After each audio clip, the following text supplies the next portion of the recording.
اگر به آفتاب نگاه کنی تاریکی پشت سرت خواهد بود. واقعاً دقتمان را به روشنایی و جهت‌های مثبت روانه سازیم تا که پهلوهای تاریک عقیم مانند. در زندگی آفتاب را می توان همچون رمزی امید، نیکبینی و هدفهای رفشن گرفت. تاریکی باشد رمزی ناامیدی، غم یا گذشته‌های ناموفق.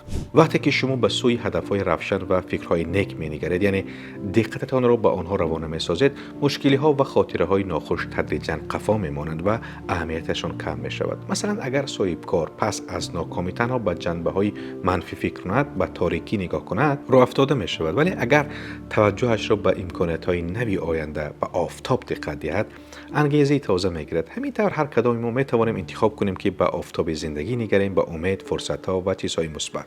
آنگاه همه ترس و ناامیدی‌ها در پشت سر خواهند ماند و راهی پیش رو روشن تر خواهد شد.